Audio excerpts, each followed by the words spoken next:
Hello to the collective and hello to anyone who comes across my page today. Um, I had stated that I was going to do more of these videos because this is a part of the breaking generational curses and also learning to heal. So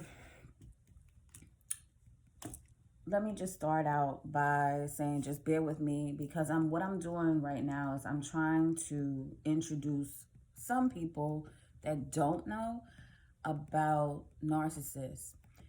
And that's where I'm going to start with the narcissist first.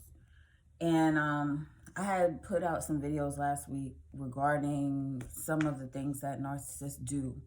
And I'm going to continue to show people their tactics. I really feel like, and this is what I want to say too, because I don't want to bash people. That is not my intent, but my intent is to show people what the enemy puts up against you. Narcissists, to me, they've helped me on my journey. I'm not going to lie. I'm not upset with them or angry with them because what it is, what they do, they're sent to destroy you, right? But in reality, what they're doing is they're actually creating you to be a better person. Sorry about the quick trip cup. But what they're trying to do, what you make them into is creating you to be a better person. So what I have to state, because once I started from young, I've always had like these challenges, always wondered why, because I was the type of person that I started to gradually become more quiet, because I realized that me personally, something had to be different about me in a sense where I felt as if I was around wrong people, I would get in trouble. If I hung around people that were doing something, it was me. I was the one that got in trouble or some nonsense. And I started to realize that, I think in like high school, and I really started to buckle down on who I would hang out with, and I actually noticed that certain people will steer you the wrong way, right? So throughout my life, I realized I go through challenges, but my real challenges really started when I was in my 20s, right? And that's when I started to really get introduced to narcissists and sociopaths, psychopaths, whatever you want to call it. And the first line of abuse was the domestic violence. That was the first line of abuse that I was introduced to. Now, what happens in your life if you just, and this, I forget, Steve Jobs said it. He said something to the nature of, you have to look back at your life to connect the dots. And you really can connect the dots, because what happens is, from when you're young, right, you go through certain things, and you see certain things. And then when you see those things, when you move throughout your adulthood, you start to pay attention to those same things repeating in your life. But it has one person that is the same throughout the whole experience, and that's you.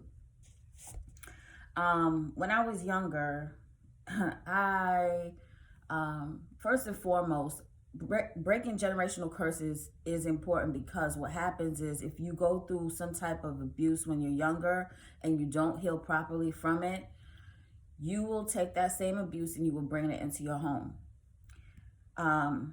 My mother, her family had been abused. And my mom found, she found comfortability in religion.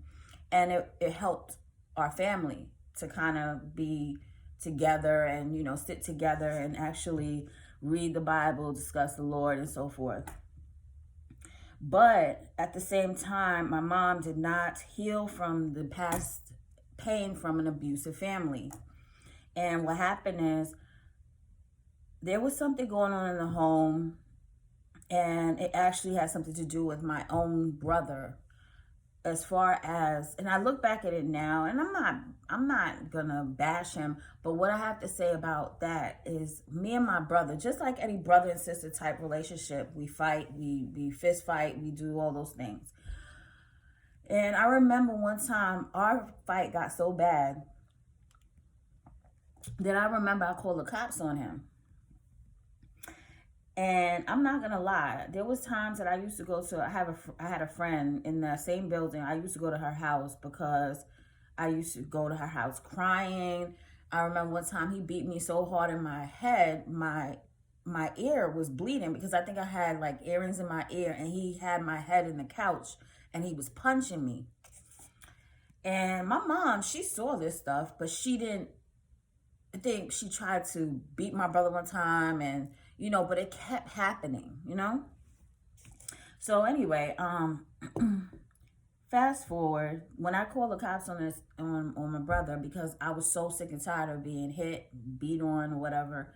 And I remember my mom and my mom sat down with me and my brother, and I was made to look like the bad guy. And the reason is because, yes, we know as adults, you don't always get police involved because, one, for a certain culture, our culture, we don't really do that because we know that something bad can happen, something more bad can happen. And I remember that day sitting there, and I was just like, wow, I can't believe that I'm just sick and tired of this person hitting me and beating me and whatever. And even though I would fight my brother, I would fight him, but it was just the fact that it was tolerated. It was okay. So when I got into the relationship with my first son's father, I got into this relationship, and I knew the type of crazy person he was. I still up to this day don't know if he was a narcissist or a psychopath. It's either or. But I really think he was a psychopath. It started there. I had given birth, and my ex, he first started with the verbal abuse, and then he got into the physical abuse. But the physical abuse, I noticed it started to elevate, like escalate, because at first he used to hit me. We would fight, like, because if he hit me, I would hit him back. But then I noticed with people that are abusive, if they get away one time with something, they're gonna keep pushing you. So first it started with the fighting in the house. Then all of a sudden he started getting more and more crazy. I remember one time we were fighting outside in the street, as far as by the train station. Nobody was coming to help me, and they saw this man hemming me up and everything. The other time, I remember him trying to get a belt. He got a belt, and he tried to hit me with the belt. And I remember seeing it, and I was just like, I can't believe I'm seeing what I'm seeing right now. This man is getting a belt to hit me. And I remember that day, and I fought. But I don't want to keep going into that. There's so many stories with that situation, because I had to leave the situation. And my life was tumultuous from 19 on, with the domestic violence and the verbal abuse. So, but I noticed what it came from. It came from, and me staying with someone like that, and then me also going to the courthouse to then say, oh, you know what, it's okay. I'm going to drop the charges.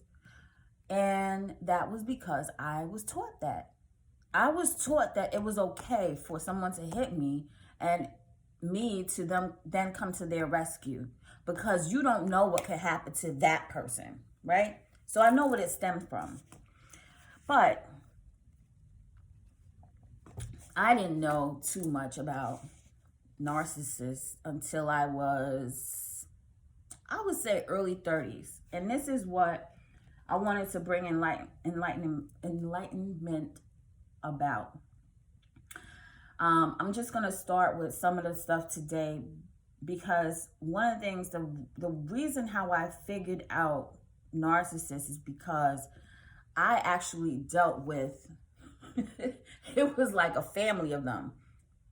And I really started reading up on what type of people narcissists are. And I also think that people say this genetic thing. No, I've seen a family of them. So when you're dealing with a family of them, you realize this is not something people are always just born with. No, this is something that's taught in a household. Okay? I was taught to be an enabler. Okay? Some people are taught to be narcissists. Now, for people that come across my channel don't know too much about narcissists, I'm just going to start out small. But I'm doing this because I'm tired. I'm tired of the abuse out here. I'm tired of it. And I feel like people do it more so because they constantly feel that they can get away with this nonsense. So I'm going to read up on just what malignant narcissist is, and I'm going to give you another tactic of theirs. And then as I put out these videos daily, I want you to, understand some of these tactics that they use and how I had to learn how to think better, move around these people, because honestly, these people are out here in the world, period, on a day-to-day basis that you just have to deal with. And I feel as if they took their gifts that they were given and they use it to evil. So we have malignant narcissists. Constant need for attention, admiration, and praise. That's real right there. You have people that need to be praised at all times. All times. It doesn't matter what time of day it is. These people like to be praised. It's like they want to be treated like they're holy and they're God. Okay? Constant need for attention, admiration. So, and we live in a narcissistic time, actually. So, and also what I want to say too, what I put in my video last week, is that the fact that narcissists, you can have narcissistic narcissistic traits, but you don't necessarily are a narcissist. You're not necessarily a narcissist. But then you have the actual full-fledged narcissist. And that's because they have every single thing that is considered to be narcissistic, they do. So just understand that too. Narcissistic traits and narcissists. We have a grandiose sense of self-importance. People that think they are way above others and they walk around with this mentality of, I am better than you. I am better than you because look how I am and look how I present myself. That type of grandiose importance. Seeing the world in black and white. A lot of times narcissists can't see the world in between. They don't see an in between. They see right, wrong. There is no in between. It's black, white. They don't know how to find an in between or nothing. There is no balance to anything. There is right, wrong, black, white, nothing in between. And I remember I used to speak to a person, a narcissist, and I remember this person saying this to me. And I remember this person stating, I don't see anything but black and white. And I remember that. And then I was looking up some of the signs of how you know a person is this. And if it shocked me because that was exactly the term the person said. I don't see anything but black and white. Seeking to win at all costs. This right here. Now, let me tell you something. And I think I said it the other day when I was online, I was recording. I said a lot of narcissists that feel like everything is a game. Nothing is not a game to them. They sit there and it's playing games all day, which is crazy because in order to understand them, you have to understand a game.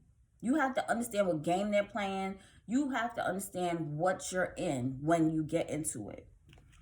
So seeking to win at all costs.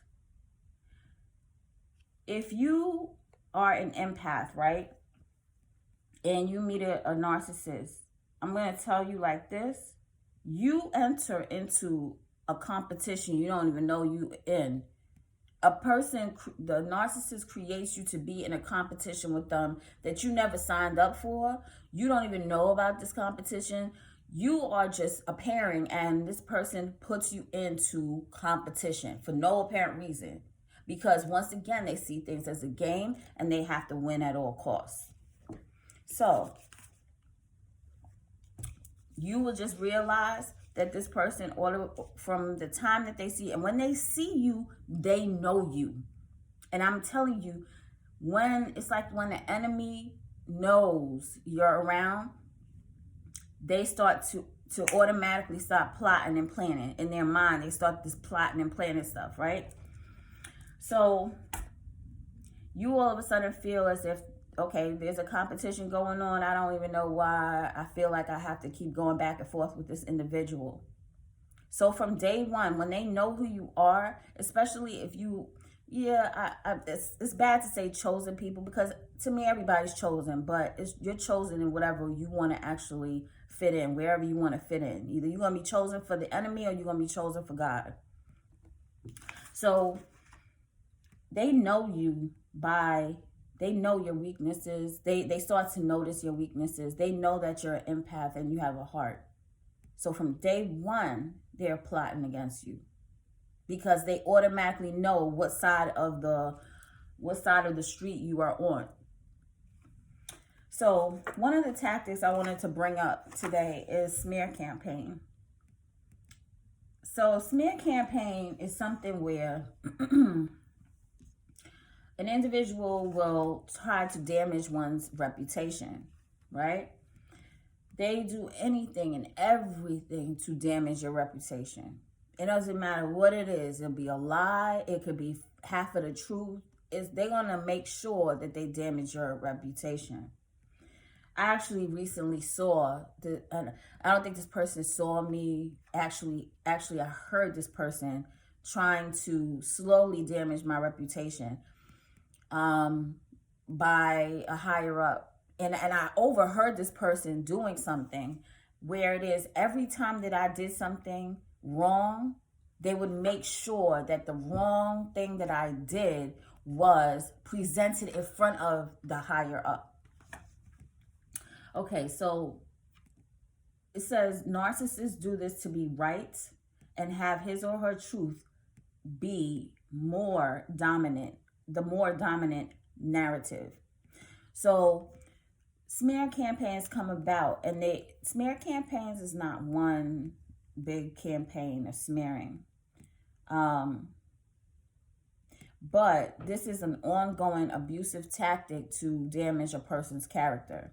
So whenever a person does something, they make whatever it is that you've done, even if it's something really small or minute, they create it to be bigger to the public eye, to the people that maybe are the higher ups, or the people that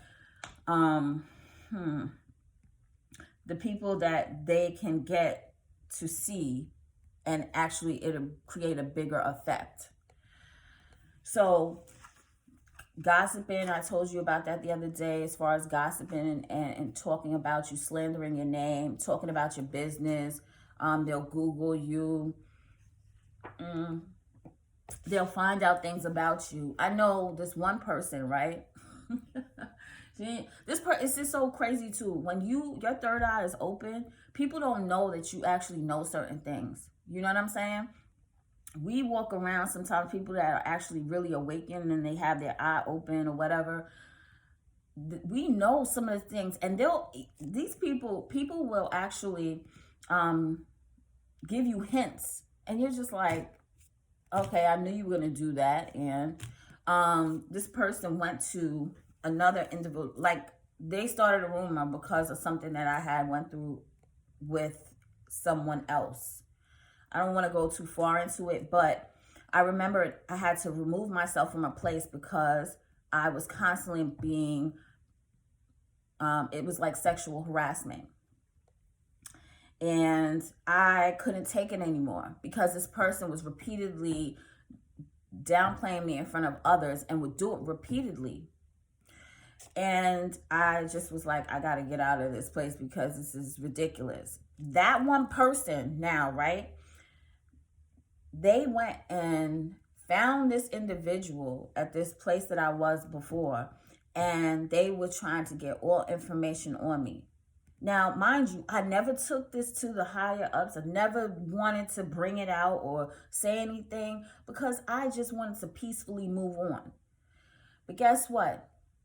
Narcissist is going to try to rummage through all the dirt, and they're going to try to get anything they can on you. But see, if I was such a bad person, would I actually have just left and just left it alone? I'm not understanding. But anyway, so the gossiping, the smear campaign. Planting seeds in the minds of others, painting themselves as devoted, loving, innocent victim. So, because they know who they are, what they do is they're great actors and actresses. One of the ways that I know that someone has a mental disorder, in a sense, they like to, certain mental disorders, they love to watch movies. And the reason why they love to watch movies is because they can pick up on an act, pick up on how to act, pick up on how to maneuver, right? And they'll sit there. I remember my ex, I used to wonder if something was wrong with him from in the beginning, because he used to sit there in like a daze watching movies.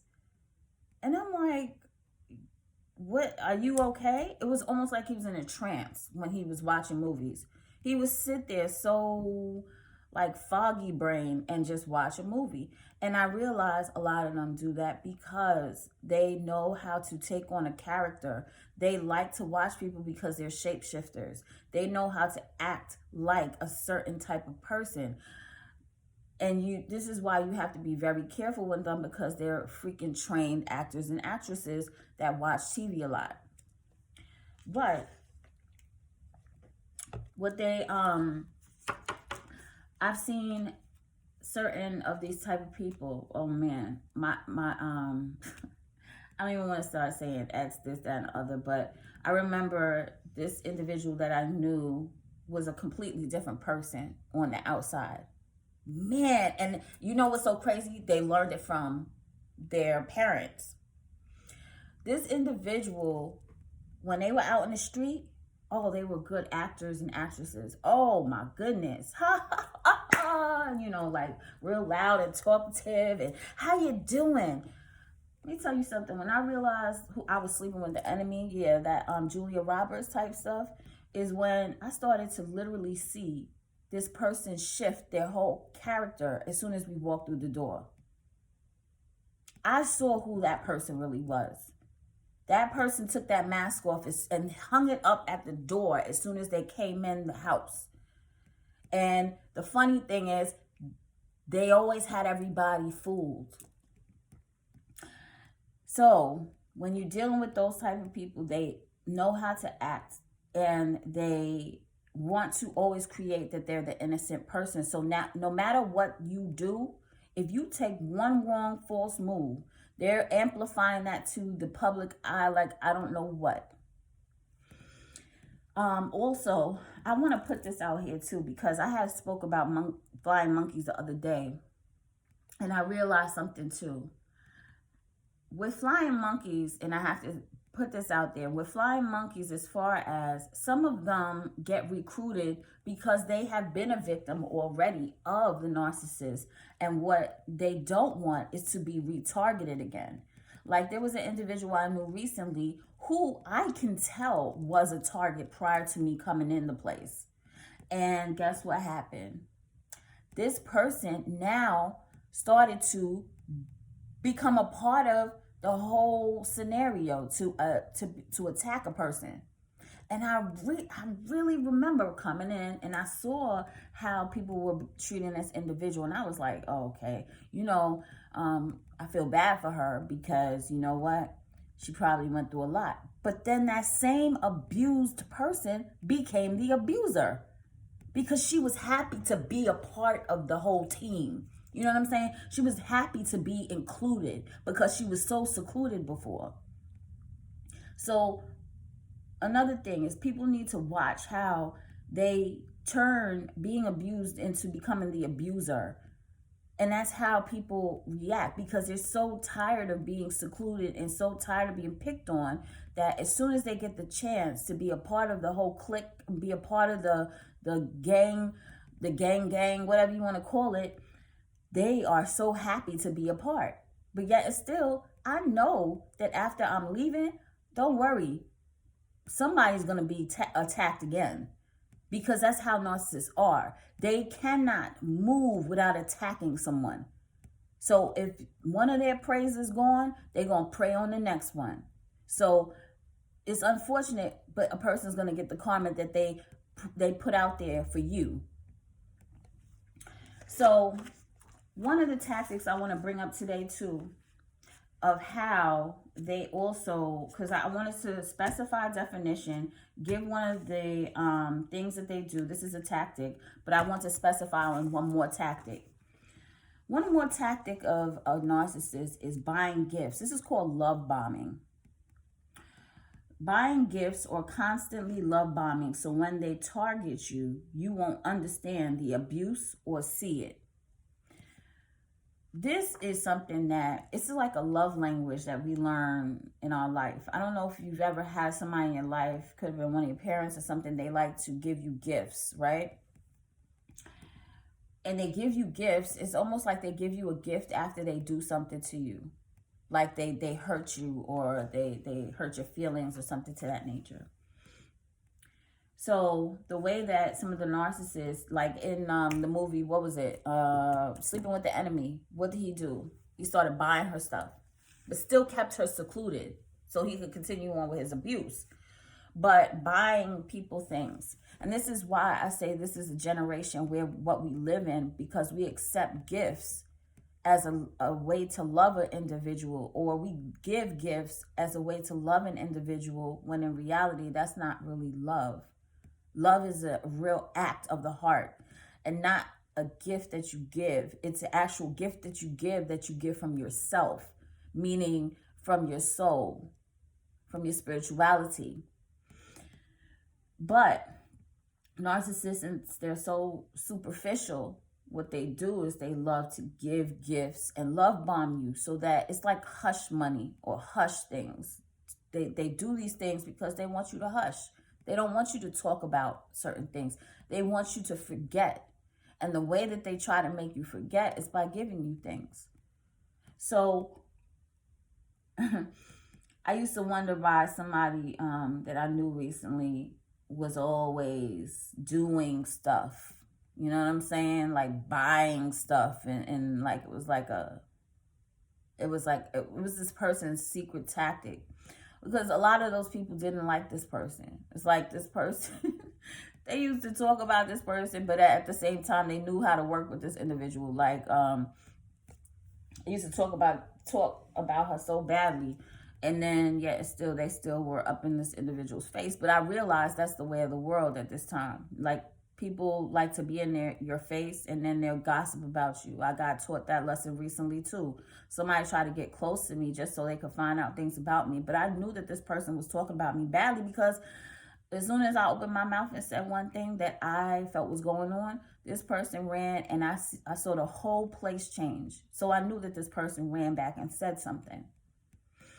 So also, you know, just watch as far as the people you hang out with, the people you want to chill with, because these people, even though they might stir the pot, but yet and still they'll throw you in the fire while they're stirring the pot, and everybody will be sitting around helping that person cook you. So I'm gonna once again come up with more of these, and I just want to put one thing out there. Anybody come across my page, just whatever. I do some encouraging words and so forth. You don't have to watch the tarot reading. Some people feel like, you know, they have their own beliefs about certain things. But I want to give this word of advice for whoever is watching right now. If you're going through something in your life as far as abuse, I'm asking you to please try to get out of it, because this is the enemy's way to damage you, to keep you from your purpose, and to just completely get you out of the way so that they can continue their destruction on humankind, or anyone that is spiritually gifted, or anyone that is chosen of God. Stay strong in your faith. A positive outcome is dependent on you keeping a positive mindset. So Spirit wants to let you know that you need to keep a positive mindset. Things are going to change around for you. If you feel as if you're always being targeted, which sometimes I feel like that, but it's because I have to go through certain challenges in my life, just like you have to go through certain challenges in your life. And it's there to help you to be a better person. It's there to help you to also help other people. Things are going to change for the better. So you just have to keep that in mind, okay? Be gentle with yourself. You've been through a lot and need time to heal and recover. So Spirit is just talking and saying, you know what? Take time out. Understand that when you've been through abuse and when you've gone through certain things in your life, just know that you have to take some time away from it. Because especially when you're in the constant battlefield of life, you're going to constantly be thrown out there. And every challenge that you make it through, you go through another challenge. You know what I'm saying?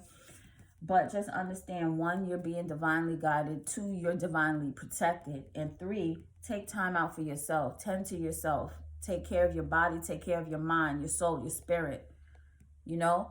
And understand that, I don't know who's watching today.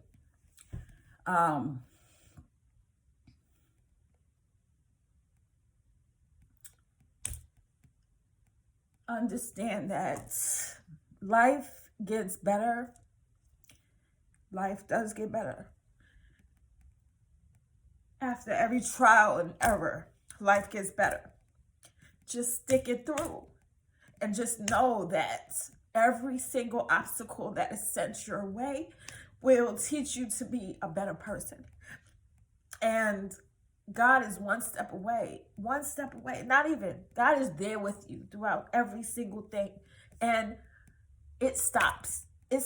Sooner or later, it stops. But you're being taught a lesson on how to stop being the victim. You know, stop being everybody's target. Chosen people, yes, we are automatic targets. I remember recently a guy said to me, he said, oh, you get targeted? You feel like you're targeted? That's because you create yourself to be the victim. I said, wow, okay. I understand that, because sometimes you can just go into that victim mentality. But I said to him, you know what? It's not the fact that we create ourselves to be the victim. What happens is, it's just like the Matrix. If you're awake, there's some that are awake and there's some that are asleep. And then you also have the fake woke people, like the fake woke people. The fake woke people are the ones that say that they're awakened, and yet still they also create issues for you. That's fake woke people. But you have the awakened and you have the sleep. In the movie The Matrix, just an example, you remember how those I don't even know what they're called, these certain type of men that were wearing black, how they used to always attack like Neo and them, right? Neo and his crew was awakened. They knew what the mission was. They knew what they were doing, but those same people would come back and attack them. That's just like with the narcissists, sociopaths, and psychopaths. This is the type of stuff you go through. And this guy, he said, you know, you're created to be a victim. I said, no, honey, I'm not created to be a victim. I become a target because if you are awakened, you are automatically targeted. So I said, if you don't feel like you are being a target, then you're just asleep with the rest of them. And he ain't saying not one other word. If you don't feel like you're being targeted on a regular basis, that's because you're still asleep. And I pray that you get awakened. Not to say, oh, you want to deal with a whole bunch of abuse or anything, but unfortunately, you learn from those things. And life does get a little challenging. Life is challenging as it is, but the thing is this. When you're awakened, you start to see world differently, and you get broken down to then be rebuilt. And when you get rebuilt, that tower can't be shaken. It can't be shook, can't be shaken, shaken. It can shake, but it's not going to fall down the way that it fell down before, because Spirit is guiding you and literally helping you build your new foundation. Until next time, collective, love y'all. Please keep up to date with some of my videos as far as mental abuse, breaking generational curses, and healing. Love y'all. Lietas.